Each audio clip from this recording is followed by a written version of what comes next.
The drumline split the morning like lightning when my grandson missed a beat, and the boy beside him, pressed uniform, chin high, smile sharp as a pen, angled in with that small practiced cruelty that only needs a whisper to bruise.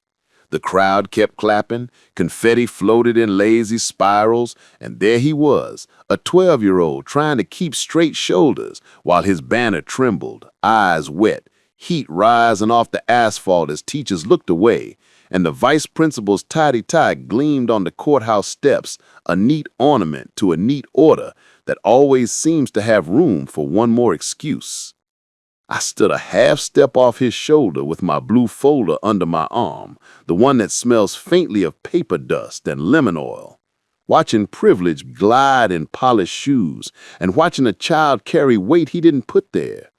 And I promised myself that before the sun fell behind the flag, I would turn this hallway of soft doors and softer rules into a room with bright lights and names on the record. You may hear drums now, but keep listening, because I'm about to make procedure sing. Before I go on, hit subscribe and tell me where you're listening from. If this speaks to you, share it. Awareness protects our elders. The drumline cracked the morning open and my grandson's step faltered, just one beat, just enough for the boy beside him to lean in with that small practiced cruelty that doesn't need volume to cut. I watched the color drain from my grandson's face while the crowd kept clapping and the brass kept blaring and the sweet smell of kettle corn drifted over hot asphalt. He blinked hard, tried to swallow the sting, and then drifted out of formation with the banner still trembling in his hands. The sun was already high, the street glittering with confetti from last night's pep rally, and I felt that old, familiar chill that climbs the back even on a warm day. I didn't need to hear the words. The damage announced itself in his shoulders, in the way he wouldn't meet the eyes of the people on the curb. I stepped up beside him, close enough to be a harbor, far enough to let him breathe. The parade moved on without us, tubas and sneakers and the bright paint of school spirit sliding past like a river that had decided he didn't belong in it. I planted the moment in my mind like a stake. The corner by the post office, the crack in the pavement where weeds fought their way back, the whistle from the band director slicing the air. There was heat on my cheeks from the sun and a second heat under the skin, the kind that builds when something small pretends it is not heavy. Somewhere up the block, a child's balloon snagged on a streetlight and scraped against the glass with a sound like paper tearing. My grandson gripped a banner pole until his knuckles went pale, then let it down carefully, as if even that small object deserved gentleness. On the courthouse steps, I saw faces I knew I would see again this afternoon. The vice principal with his neat tie and tidy smile, the PTA president who loves the phrase order of business, the administrative assistant whose hands are always near a stack of forms. Their presence at the parade felt like a postcard from the meeting to come. I filed it away. When the parade thinned and the marching route emptied like a tide, I took my grandson home first, not to fix anything, just to put him in a room that smelled like our laundry soap and the lemon oil I rub into the wood of the kitchen table. He sat, silent, and the quiet was a hurt I could touch if I chose. I laid my palm on the blue folder that has followed me to better rooms and worse, and kept my voice steady in my own chest. The folder is old enough to have its own creases, but it holds flat what is worth keeping flat. Policies I've highlighted, attendance sheets, calendars penciled with care. I slid his class notebook to the top, black cover, the edge dirty with a soft gray graphite smudge, and felt the weight shift to something I could lift. Before the meeting, I had work that needed doing. I headed for the Cultural Center first, the one on Maple, where the new mural's colors seem to hum even when the street is quiet. The lobby smelled faintly of cedar and sage, like a doorway that asks you to wipe your feet before you step through. Flyers were clipped to a corkboard, language workshops, oral histories recorded with elders, a calendar, dances, and craft nights. I traced my finger down the dates, felt the resistance of the push pins beneath the paper, and took 2 flyers into the folder. The woman at the desk nodded when I asked about educational visits, and I wrote a name and number on the back of an index card I keep for moments just like this. I didn't argue cases, I gathered tools. The center's hall had a glass case near the exit, beadwork bright as fresh berries, and I stood long enough to be sure I could describe the way the light caught the thread. Memory is in the details. The museum by the harbor is small enough to feel like a story someone is telling you alone. Boats hung from the rafters, the undersides varnished smooth, and air tasted faintly of salt and old rope. There's a wall-sized map that shows currents like veins, and a case of brass instruments used for navigation, lenses clouded with time. I asked about school groups and was shown a binder with laminated pages that smelled like dry plastic and dust. A staffer flipped to a section on migration routes and early ports, pointed at a paragraph about sailors' journals, tapped a line where they offer a small classroom for workshops. I scanned the room and filed the soft scuff of the floor, the way footsteps turned into the mild hush of a library when people lowered their voices. 2 institutions, 2 rooms with their own temperature and light. I wasn't there to decide who deserved the bigger spotlight. I was there to make sure there would be 2 working bulbs. By the time I reached home again, the noon light had turned syrupy and heavy. I spread everything on the kitchen table and let paper talk to paper. The flyer from the center leaned against the museum's program sheet like 2 neighbors on a porch.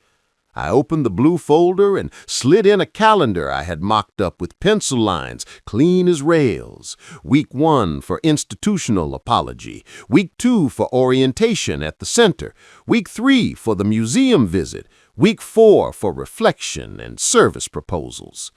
Next to it, I placed the letter drafted by my grandson's class, an apology that didn't hunt for excuses, and a companion letter I had written proposing a joint project, small enough to manage, real enough to matter. A list of potential speakers, a list of possible reading packets, a list of supplies that fit a modest budget. I stapled nothing. Everything needed to be easy to rearrange before it was easy to approve. I kept noticing textures because textures keep you honest. The table had a faint groove from where a cotton board killed the varnish long ago.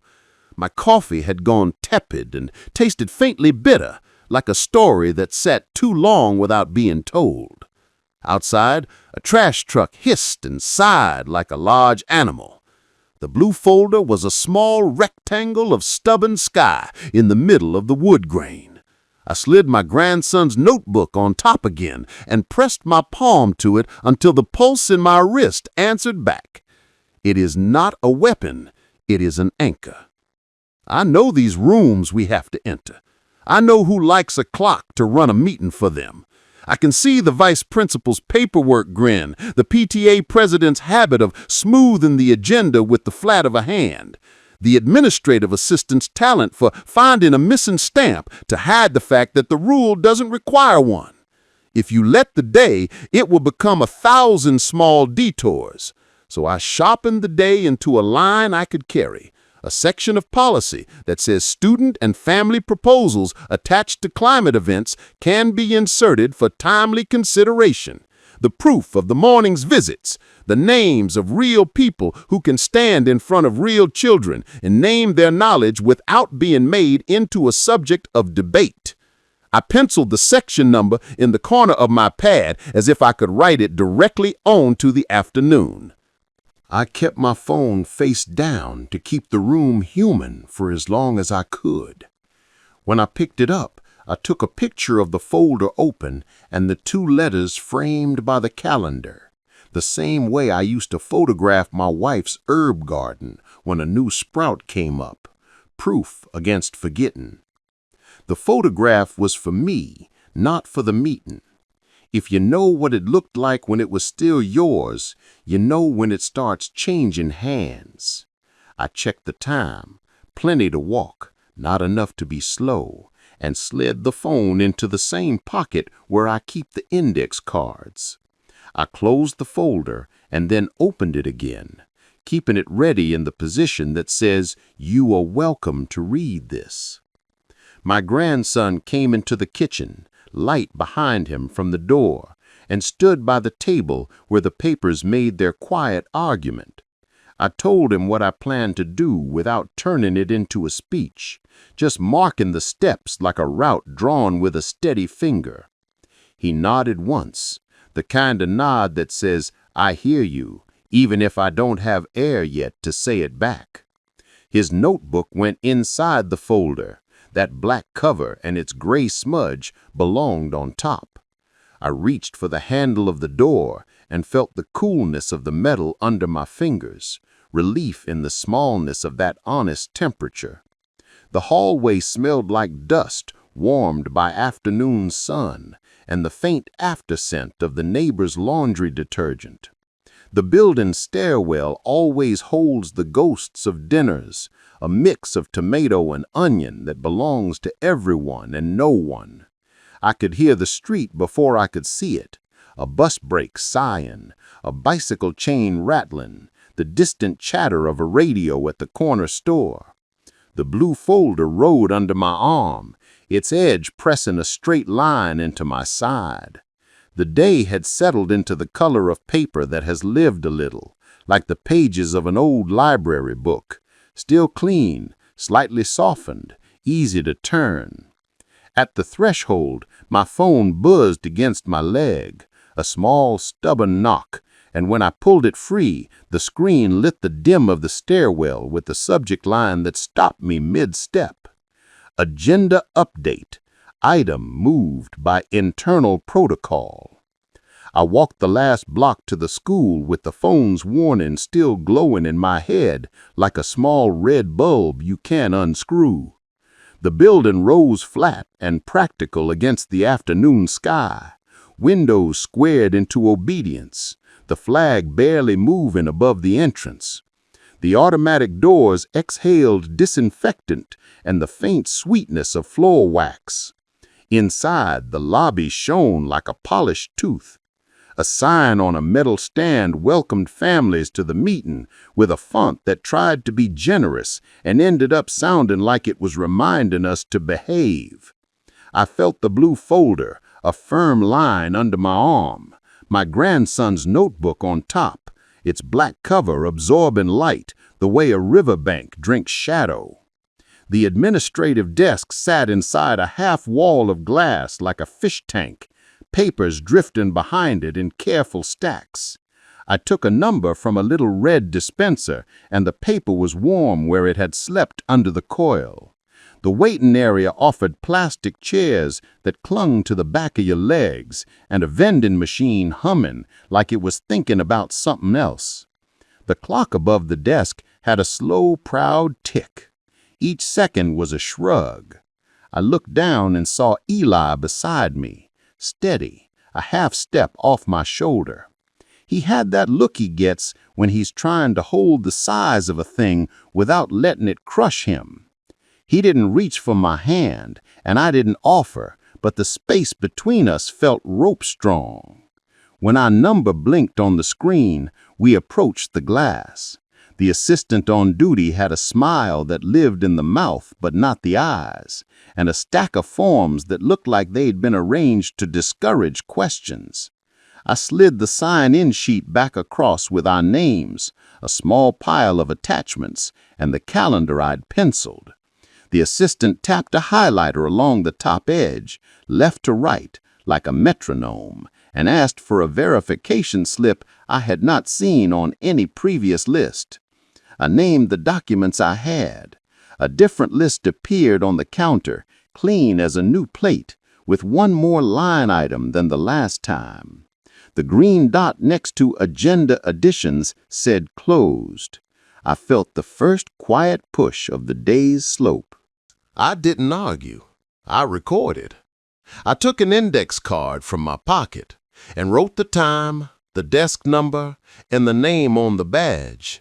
Careful letters that refused to hurry. Eli lifted his phone, unobtrusive, and photographed the bulletin board on the back wall where the posted agenda lived under a plastic sleeve. The paper, trapped under the glare, said the same thing the email had said. Items moved by internal protocol. The phrase had the texture of a rubber stamp. My jaw worked once, a small movement, and then I rested my palm on the folder until I felt the pulse answer. We were directed to wait for confirmation of our attachments. The lobby filled in increments. Parents with coffee breaths and colognes, a stroller clicking like a timid metronome, a teacher hurrying past with a stack of flyers perfumed with toner. The light from the high windows had turned the color of afternoon dust. On the far wall, a poster insisted that participation shapes our school, the edges curling away from the paint in a way that made me want to smooth them down. Eli leaned close enough that I could hear his breath shifting gears from fast to even. He used his phone again, one measured photo of the screen, one of the printed agenda in his lap, one of a close-up of the by protocol note. He wasn't a shield. He was a witness. When the assistant called me back, the forms had multiplied. A new requirement had appeared in careful script at the bottom of a page like a polite ambush. A signature here that used to be there, a box that needed checking because someone had decided it should be checked. The tone at the desk never hardened. It softened. The soft is what moves you if you let it. A velvet rope that looks like a welcome. I asked for the written policy governing additions tied to student climate events, and the assistant's eyebrows lifted into a shrug that reached for the nearest binder.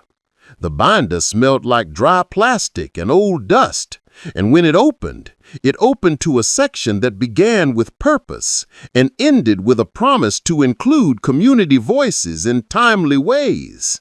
I felt a small spark of recognition and did not smile. We were sent to the auditorium.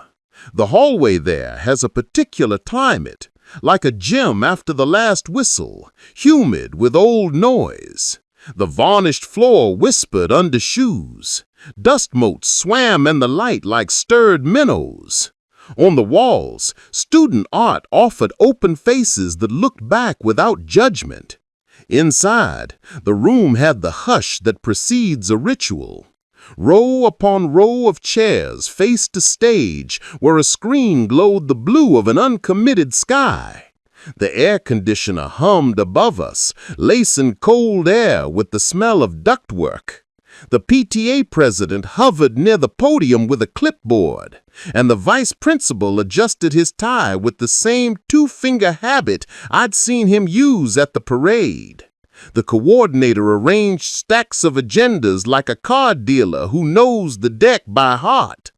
I chose a seat on the aisle, close enough to see lips move when they consulted, far enough to see the body language of the line. I laid the blue folder on my lap so the top edge faced the stage like a small banner. Eli sat beside me, knees bouncing once, then stilled. He used his phone again, one measured photo of the screen, one of the printed agenda in his lap, one of a close-up of the by protocol note. He wasn't a shield. He was a witness. They went through the first item, then another. Applause that was not applause, but civic clapping rolled through the room in light waves. A parent spoke about fundraising, and the temperature of the conversation stayed room temp. When they invited small additions, it was like opening a door a careful inch. I waited a beat too long, and the door closed. Eli wrote something in his notes, and the small motion consoled me. I reached for the folder, thumb on the graphite smudge of his notebook, and felt how the paper went warm where my touch stayed. In the pause before the next item, I rose. a simple hinge motion, and the chair complained with a small plastic squeak. I did not launch into anything. I named the section number in my head like a litany and carried it with me the way some men carry old songs. The coordinator's gaze slid over me and landed on a parent 2 rows ahead. The vice principal flipped 2 pages and shuffled them into a new order that looked the same as the old order. Procedural words kept floating: alignment, capacity, precedent. They are gentle words that do hard work when you're not looking. I felt that second heat again, the underskin temperature that warns you a quiet cut is being made around the thing you came to protect. I reached into the folder and touched the flyers from the center and the museum. Paper cool against my fingers, their edges true. My reflection came fast and left no ash. If a process is honest, it can welcome light. If it needs dim, it will manufacture shade. I considered my wife's habit of reading instructions aloud when assembling something new, her voice steadying the room, and I let that memory level me out. I would not plead, I would not perform, I would require. The difference lives in the spine. The coordinator took the microphone again and announced a minor reshuffle. The topic everyone had come to hear would be moved closer to the end to make space for housekeeping and a brief note on security procedures. A sigh traveled the room the way wind travels a field, bending some stalks, leaving others stubbornly upright. Eli typed a line and then another. I could see the words without reading them: timestamps, positions, names on badges. He glanced at me, and I felt gratitude like a clean draft in a stale room. They started the housekeeping. Chairs adjusted, papers crackled, a cough walked from the back row to the front. I let my gaze climb the face of the projector cot, its metal chipped and proud, a veteran of 100 careful recesses. I thought about the center cedar smell and the museum salt. 2 rooms, 2 temperatures, neither demanding the other bow. The idea held me like a railing. My hand rested on the folder, and the folder rested on my knee, and my knee rested on the floor, and somewhere under all that was the earth, not moving. The screen hiccuped again, a quick fade, a stubborn blink, and in that breath of dimness I lifted my hand, and with my other hand I slid the blue folder forward, ready to name the rule while the room was between pictures. The screen held its breath, and in that thin pause I stood, the blue folder a plank across my hands, and spoke the number I had memorized like a prayer that doesn't ask, it reminds. The section name tasted like copper on my tongue. I could feel the grain of the paper through the manila, the blunt edge of a staple pressing faintly against my palm. Air moved over the room from the vents, cool enough to lift the hairs along my forearms. I did not clear my throat. I did not apologize for timing. I named the rule that says proposals tied to student climate events can be added for timely consideration, and I pointed, not accusing but accurate, to the place on the printed agenda where such additions live when a school means what its posters say. The coordinator blinked first. The vice principal found something important about his tie and pinched it like a problem that could be smoothed flat. The PTA president held the microphone a little higher, asking for everyone's patience with a tone that felt like a hand placed gently on a shoulder that doesn't need comforting, it needs a door unlocked. My words didn't fill the room, they set a table. I put the documents down like plates. The morning's entries in a logbook, time-stamped, signed names at the Cultural Center and the small Maritime Museum, the calendar with boxes drawn cleanly, the letter from the class proposing a collective apology that doesn't name a child, the letter proposing a joint study that respects different memories houses. The blue folder stayed open, spine gentle, as if it too wanted to breathe. Eli's presence steadied the ground beneath my shoes. He sat forward just enough that his shoulder almost touched the aisle, eyes moving between me and the screen and the small square of his phone. There was a new calm on his face, the kind that knows which facts to hold and which to let pass. He tapped once, twice, recorded the screen, the minutes, the small white card taped to the podium that lists time limits. He did not film anyone. He filmed time. I could hear his breath find a pattern again, the 4 count we had both learned without lessons. The PTA president asked for our patience again and used the phrase internal protocol like a soft piece of furniture pulled in front of a door. The words arrived in a line, careful and smooth. Items submitted late, concerns about precedent, need for alignment across buildings. Precise anxieties are the most persuasive kind. The vice principal mentioned capacity. The coordinator scanned the attachments as if each one might bite. I did not interrupt. I asked for the written rule that governed this exact situation, my voice steady, my mouth dry, the taste of old coffee returning as if I had saved it for this sentence. The assistant near the side wall looked toward a gray cabinet with 2 locks and a metal handle polished by long use. Humiliations in rooms like this rarely wear boots.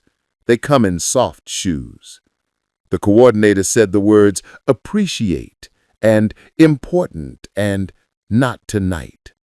The vice principal added phrases like ensuring fairness and following proper channels. And the PTA president nodded along with an expression that wanted to be neutral and landed on practiced. The projector, as if considering which mood to keep, brightened and then dimmed. I kept my gaze on the paper version of the policy, the one I brought, because the paper version doesn't lose its image when the power flickers. The print I had highlighted last week glowed faintly under the fluorescence. Eli lifted his camera once more, a quick, gentle click, a photograph of a paragraph, not a person. I named the language again, not as a threat, but as a line on a map. Timely consideration in response to events affecting school climate. I let each word sit. I asked that any denial of insertion be recorded by name, with the rule and the reason, so we would all be disciplined by the same text. The phrase, disciplined by the text, felt like my wife's instruction voice, the one that saved the new bookshelf from wobble. The coordinator looked down. The vice principal looked at the PTA president. The PTA president looked at the audience and then back at the microphone the way a swimmer gauges the distance to shore. I felt the old chill again, a wind under the shirt that slips in when you stand still too long, and held the folder steady. There was conferring. There is always conferring in the moment a threshold reveals itself. Whispered words kept their heat under the podium lip. Pages turned, not in our stack, in theirs. The assistant went to the gray cabinet and returned with a binder wide enough to press a crease into the arm that carried it. The binder laid on the table with a sound like a modest book falling onto carpet. Plastic rings snapped, pages lifted and fell. The section we needed had that eggshell shade paper gets when it has been copied and recopied. The PTA president ran a fingertip along the margin, stopped where the paragraph breaks, and then resumed, as if the meaning might change if he moved slowly enough. They asked me, kindly to wait while they verified whether this section applied to additions to this specific agenda or only to future agendas. The word future felt like the forward lean of a bus that never quite leaves the curb. I said, kindly, that the paragraph references timely consideration at the meeting where the climate event is introduced, and the coordinator said words about consistency and the risk of setting precedent. Consistency is a virtue until it is a hiding place. Precedent is a danger until it is a guide. Eli wrote a line on his notes that I didn't read, but I knew the shape of it. The time, who spoke, the words we could check later against the page. The vice principal suggested escalating the question to the district for validation. His tone tried to sell the suggestion as careful stewardship. Escalation to the district, he said, would ensure that any action we take is supported broadly. The suggestion dressed itself as safety. I had expected it. I said that the section we were reading together provided for the presence of a district supervisor when interpretation is disputed, and that we could request that presence now. Now is a difficult word in rooms trained to prefer later. It sounded loud without volume. The assistant's pen did not quite touch the paper before hovering again, deciding if the ink was worth the risk. We were asked, politely, to provide our documents so that the administration could copy and review them while they attempted to reach the district office. The phrase, copy and review, landed like a soft hand on a socket.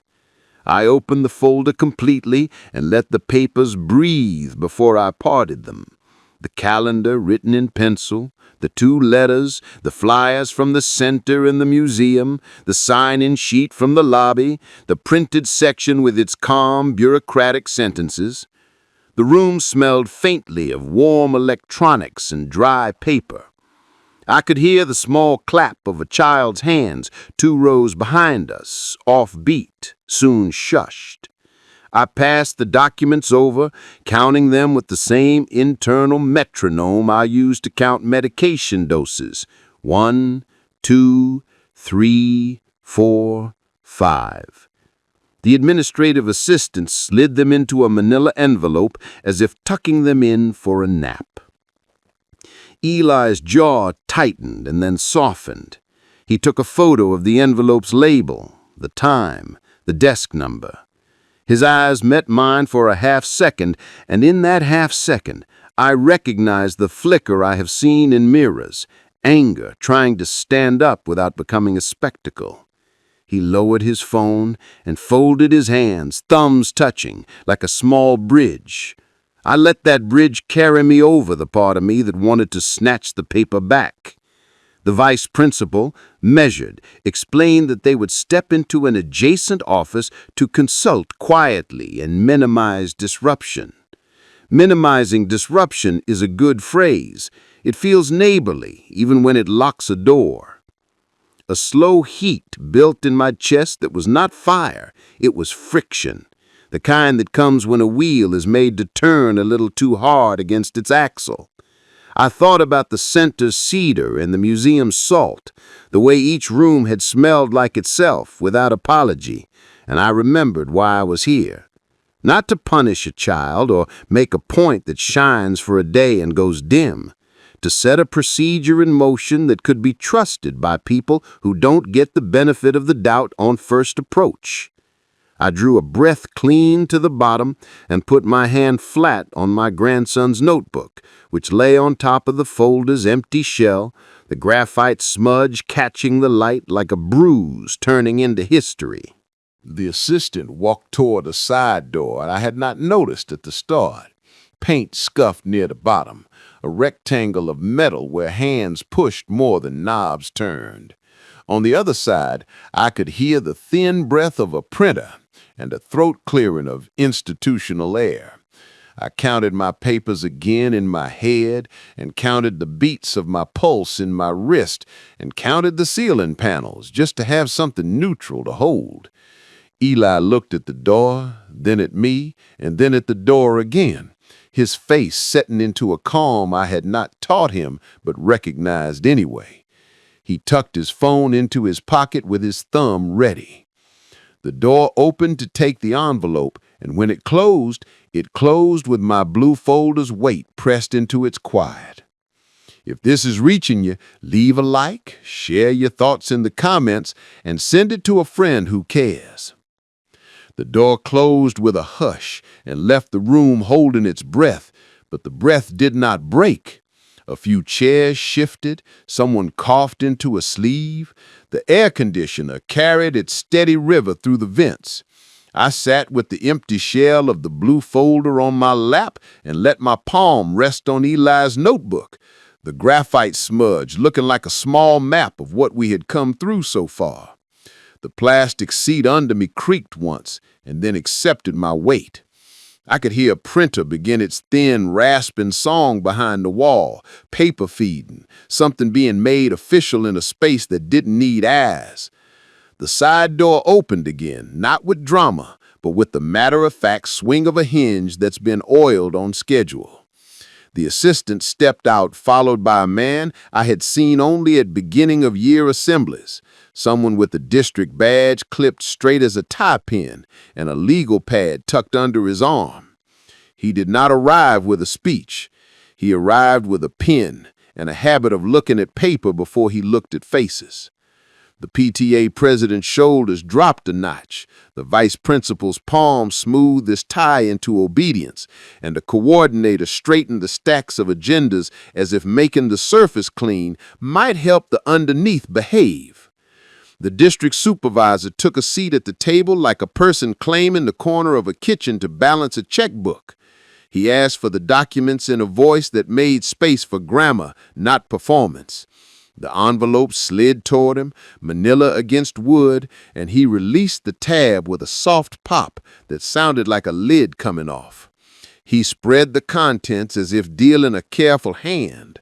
Our calendar, the 2 letters, the flyers from the center and the museum, the sign-in sheet with our names circled in thin pen, the printed policy with a margin line I had drawn slow enough to keep my hand honest. He put the policy on top, and the room leaned with it. He read aloud, not every word, not in a way that would turn us into an audience for his voice, but enough to let the language stand in the air like a chair pulled out for someone who belongs at the table. The phrase, timely consideration, felt like a nail driven until it found wood. He asked for the projected copy. The coordinator signaled the tech, and the screen gave us the paragraph in light. Fluorescent hum met projector glow, and the words held, "Proposals tied to school climate events may be added to the agenda for timely consideration, subject to documentation." The subject to documentation line had always been my favorite. It makes a promise and then asks you to keep your receipts. He worked down our receipts.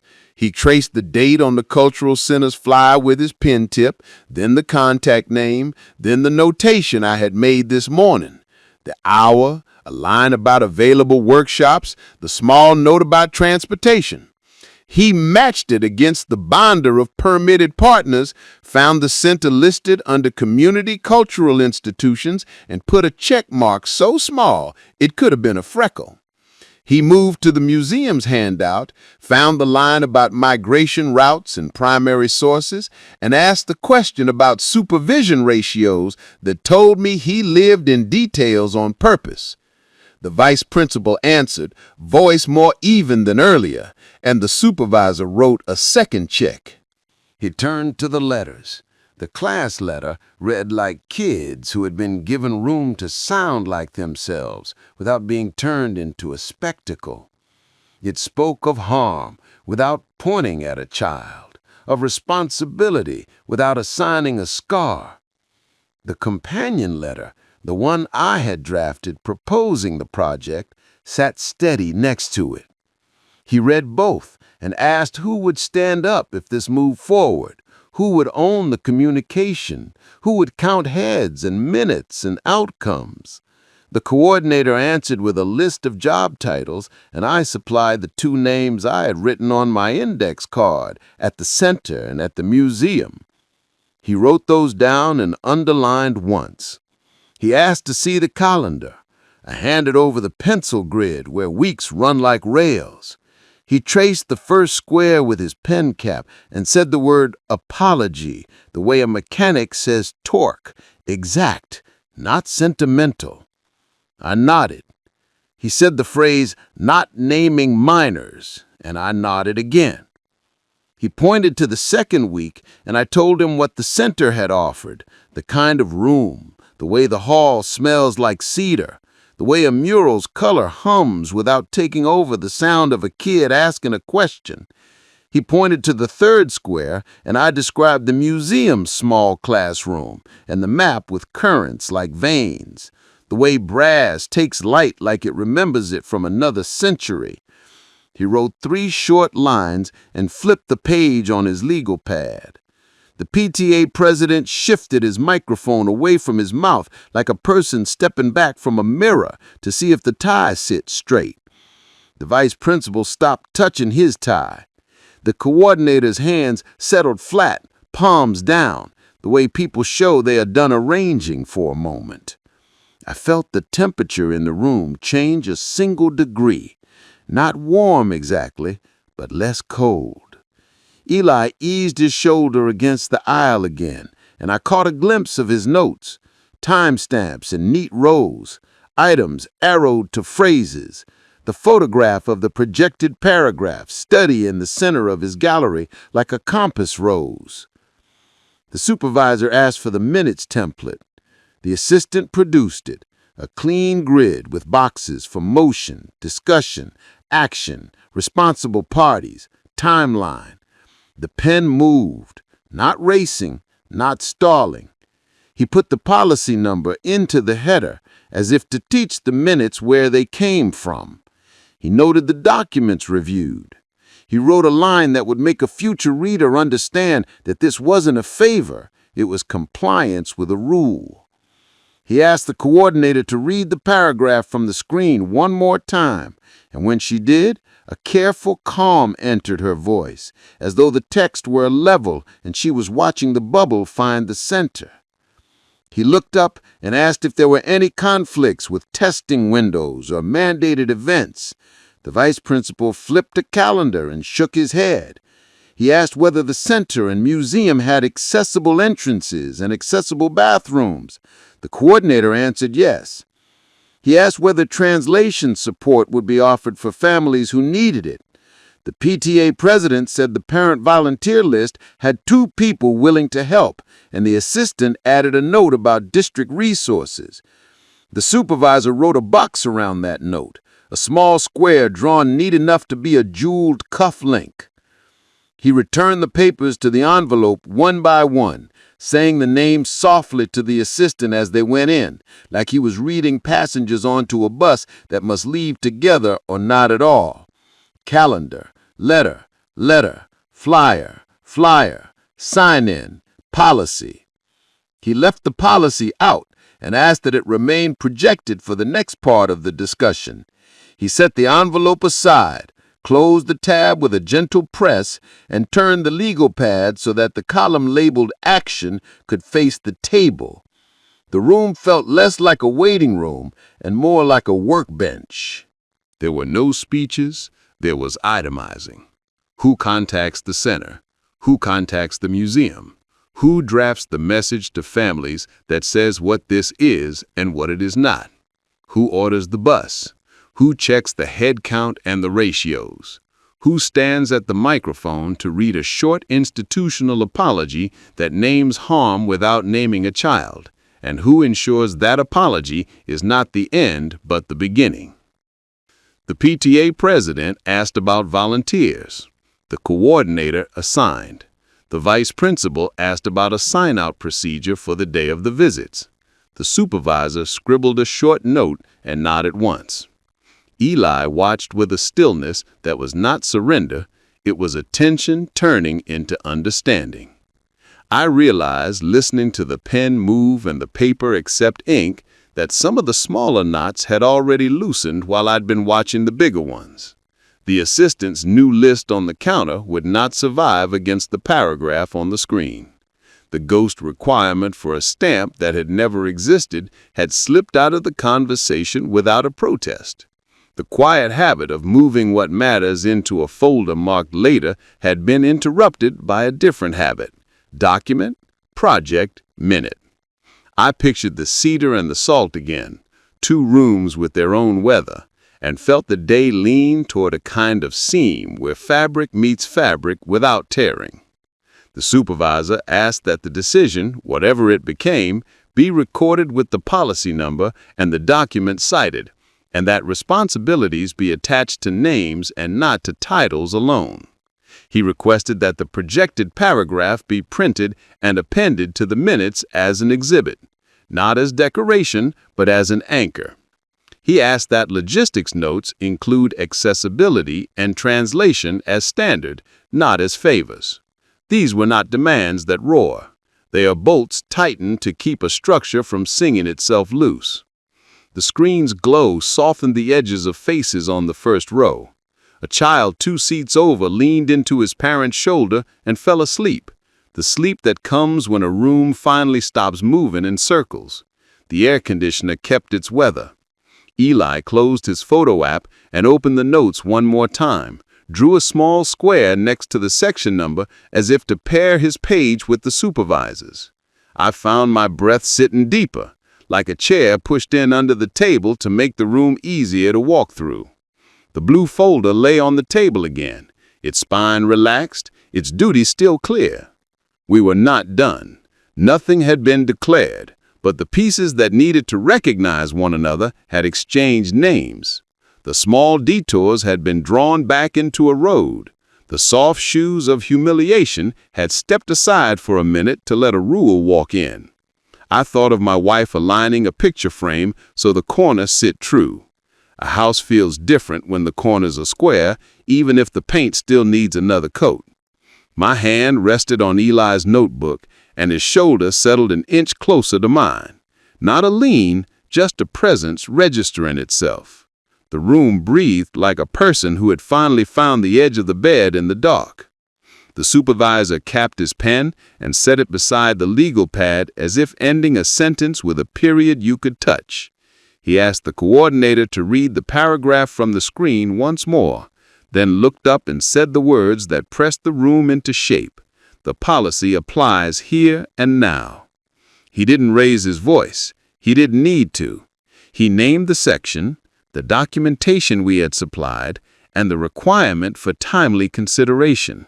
The microphone picked up the small rasp of paper as the PTA president straightened the minutes template, and I felt the floor find me like a dock after a rocking boat.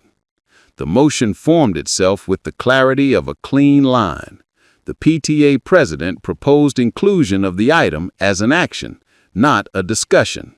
The vice principal seconded with a nod that, for once, didn't search his tie for courage. The coordinator read the action aloud into the record. Add the joint study and service project to the calendar for the current month, beginning with a short institutional apology at Friday's assembly, followed by scheduled sessions at the Cultural Center and the Maritime Museum, closing with a reflection and proposals for ongoing community work. The words did not float. They clicked into the boxes on the page where action belongs. The vote asked the room to lift its hands. Plastic chairbacks rustled. Palms rose like small, careful flags. Not unanimous, but plain. The supervisor said the ayes carried. He marked the minutes with a square that looked modest and final. He asked the coordinator to note accessibility supports and translation in the logistics line, and she did. He asked the PTA president to add a standing rule reserving time on future agendas for items submitted under the policy section we had read, and the PTA president wrote it in the margin, and then, at the supervisor's request, in the body of the minutes so it would not be forgotten as a footnote. Consequences came without spectacle. They were work orders with the temperature of real air. The coordinator acknowledged the earlier by protocol phrasing had been applied without reference to the policy and agreed to revise the agenda process so that items tied to climate events would not be pushed to the end under vague labels. She committed to publish a checklist that matched the actual rule and to remove any phantom requirements that had crept into the habit at the front desk. Her voice did not tremble, and I respected that. Accountability that doesn't perform is the kind that might last. The vice principal accepted responsibility for staff training on the policy, including a session on timely consideration and documentation standards. He asked that the training be scheduled before the assembly and noted that it would include a review of the minutes format so that decisions anchor themselves to names and dates, not to drifting impressions. The administrative assistant, who had guarded the glass half wall like a moat, agreed to update the intake list at the desk and to post the section number on the bulletin board next to the agenda so families could see the route, not just the gate. The room felt the shift. It wasn't triumph, it was alignment. I heard the air conditioner the way you hear your own breath after a climb has leveled out. Eli's shoulder brushed mine, then settled. He opened his phone not to film, but to underline a timestamp, a simple gesture that put a pin in the map. He had followed the day from the curb by the post office to this table, and his notes now read like a bridge that knew both showers by name. The supervisor asked if I wished to place anything on the record. I rose and felt the chair's grip release with a small sigh. The blue folder lay open on the table. Papers returned to their order. I kept my words short because the work was already on paper. I said the project would not be a debate about who people are. It would be a study of what people keep, how memory lives in places, and how a school can teach kids to move among those places with humility. I said the apology's purpose was not to put a student on a stage, but to put the institution in its proper place as a guide and a guardian. I said the calendar mattered because time is where respect lives once the talking ends. The PTA president read into the microphone what would happen on Friday. A short statement, drafted with the supervisor's guidance, acknowledging harm in the climate, naming the school's responsibility to repair, committing to the steps logged in the minutes. No theatrics, no naming of children. Then, next week, orientation at the Cultural Center led by staff who do this work for a living, not as an afterthought. The week after, the session at the Maritime Museum with maps on the wall and primary sources on the table. Finally, a return to the school for reflection and to begin a modest service project with both partners. As he spoke, I pictured the hall at the center, cedar in color, the map room at the museum, salt and brass, two doors that open without trying to swallow each other. The supervisor asked if I wished to place anything on the record. I rose and felt the chair's grip release with a small sigh. The blue folder lay open on the table. Papers returned to their order. I kept my words short because the work was already on paper. I said the project would not be a debate about who people are. It would be a study of what people keep, how memory lives in places, and how a school can teach kids to move among those places with humility. I said the apology's purpose was not to put a student on a stage, but to put the institution in its proper place as a guide and a guardian. I said the calendar mattered because time is where respect lives once the talking ends. The PTA president read into the microphone what would happen on Friday. A short statement, drafted with the supervisor's guidance, acknowledging harm in the climate, naming the school's responsibility to repair, committing to the steps logged in the minutes. No theatrics, no naming of children. Then, next week, orientation at the Cultural Center led by staff who do this work for a living, not as an afterthought. The week after, the session at the Maritime Museum with maps on the wall and primary sources on the table. Finally, a return to the school for reflection and to begin a modest service project with both partners. As he spoke, I pictured the hall at the center, cedar and color, the map room at the museum, salt and brass, two doors that open without trying to swallow each other. The supervisor turned to the projected paragraph and read the last sentence again, the one about documentation. She acknowledged that our documents met the threshold and that the administrative workflow would be adjusted to prevent delays in similar cases. She promised the checklist would be posted by Monday. The assistant wrote the effective date in the note margin and circled it twice. The vice principal wrote training dates on a sticky note and attached it to the corner of the minutes like a temporary limb that would soon be bone. My eyes found Eli's notebook on top of the folder, that graphite smudge gleaming like a healed mark. I thought about the morning's crack in the parade's rhythm and how a day can hold two versions of a boy, the one who lost his step and the one who stood steady with the phone as a witness to time. I didn't need to make a speech to him now. The room itself was speaking in the language he understands best. Names, dates, roles, procedures, the clean line of a policy on a screen, and then on a page, and then in the world where buses must be ordered and doors unlocked and microphones turned on. There were small closures that mattered. The assistant returned our papers, not in a hurry, not reluctantly, just properly, with the label on the envelope corrected to match the policy number. The bulletin board at the back of the room got a new index card with the section number and a line that said where to find the form. The PTA president put into the standing rules a line that reserves a fixed, non-movable segment of time for climate-related proposals supported by documentation.